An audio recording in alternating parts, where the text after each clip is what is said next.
আচ্ছা শোনো, এখানে যেহেতু চলে আসছি তাহলে চলো না বাবার দোকানে গিয়ে একটু ফুচকা খেয়ে আসি। চলো।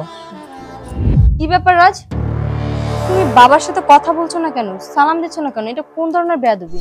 তুমি কাকে সালাম করতে বলতেছো মাহি? উনি তো একটা সামান্য পুচকালা, ওনারে কেন আমি সালাম করতে যাব? তুমি কাকে কি বলছো? হ্যাঁ, উনি তোমার শ্বশুর, আমার বাবা। ভালোভাবে কথা বলো। দেখো মাহি, তুমি সুন্দরী ছিলে, আমি সুন্দর দেখে তোমাকে বিয়ে করছি, আমি ওনাকে বিয়ে করিনি। দেখো কি মাছ, হুম। খুব ভালো লাগছে। আচ্ছা, হ্যাঁ হ্যাঁ ঠিকই, অনেক সুন্দর। দেখো দেখো, পান্তরটা সেম তোমার মতো গাছে ঝুলে আছে। তুমি না, তুমি খুবই আসলে দুষ্টু। চলো। শোনো, হ্যাঁ বলো। কেমন জায়গাটা ভালো না? হ্যাঁ, এই ডানা পার্কটা না অনেক সুন্দর জানো। আহ, আমারই যখন মন খারাপ থাকতো না, তখন আমি এখানে ঘুরতে আসতাম। তুমি কি সিঙ্গেল আসতা নাকি কাউকে সঙ্গে করে নিয়ে আসতে? আরে সিঙ্গেল আসতাম, আবার কাকে সঙ্গে করে নিয়ে আসবো? আচ্ছা, তুমি না কি যে বলো। মজা করলাম। আচ্ছা শোনো, এখানে যেহেতু চলে আসছি তাহলে চলো না বাবার দোকানে গিয়ে একটু ফুচকা খেয়ে আসি। চলো। এই তো বাবার দোকানের সামনে চলে আসছি। বাবা, মাহি, কেমন আছো তুমি? হ্যাঁ ভালো আছি, তুই কেমন আছো? এই তো অনেক ভালো আছি। তোমার জামাইয়ের সাথে ঘুরতে আসলাম, ভাবলাম তোমার দোকানের ফুচকা খেয়ে যাই। খুব ভালো করেছিস। জামাই বাবু তো কখনো আমার এখানে আসেনি ফুচকা খেতে। আজকে আমি ভালো করে ফুচকা বানিয়ে দিচ্ছি, তোরা বস। কি ব্যাপার রাজ, তুমি বাবার সাথে কথা বলছো না কেন, সালাম দিচ্ছ না কেন? এটা কোন ধরনের বেয়াদবি? তুমি কাকে সালাম করতে বলতেছো মাহি? উনি তো একটা সামান্য পুচকালা, ওনারে কেন আমি সালাম করতে যাব? তুমি কাকে কি বলছো? হ্যাঁ, উনি তোমার শ্বশুর, আমার বাবা। ভালোভাবে কথা বলো। দেখো মাহি, তুমি সুন্দরী ছিলে, আমি সুন্দর দেখে তোমাকে বিয়ে করছি, আমি ওনাকে বিয়ে করিনি। রাজ, খুব বাড়াবাড়ি হয়ে যাচ্ছে। তুমি কাকে কি বলতে হয় তুমি কি সেটা জানো না? তোমার বাবা মাকে তোমাকে সেই শিক্ষা দেয়নি? ভাই, শিক্ষার অভাব আমার না, শিক্ষার অভাব আছে তোমার। তোমার বাবা মা তোমাকে শিক্ষা দিতে পারে না।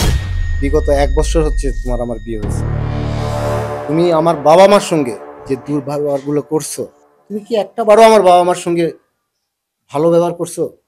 প্রতিনিয়ত তাদের সঙ্গে তুমি খারাপ ব্যবহার করছো, আচরণ করছো। আমি আমি সবকিছু দেখছি, মুখ মুজে সহ্য করছি, কিন্তু তোমাকে আমি কিছু বলি নাই।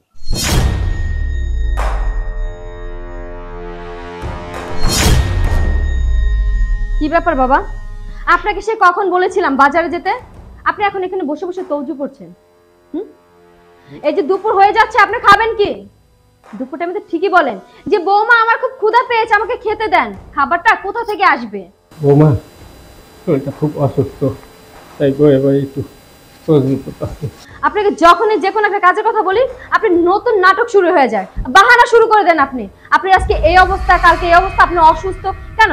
খাবারের বেলা তো ঠিকই আপনি খেতে পারেন, তখন তো 3 বেলা খান, তখন তো বলেন না যে আমি খেতে পারবো না। হ্যাঁ বৌমা, কোন দিন তোমার কোন কথা না শুনছি, যখন কিছু তখনই তো বাজারে আমি ছুটে গেছি।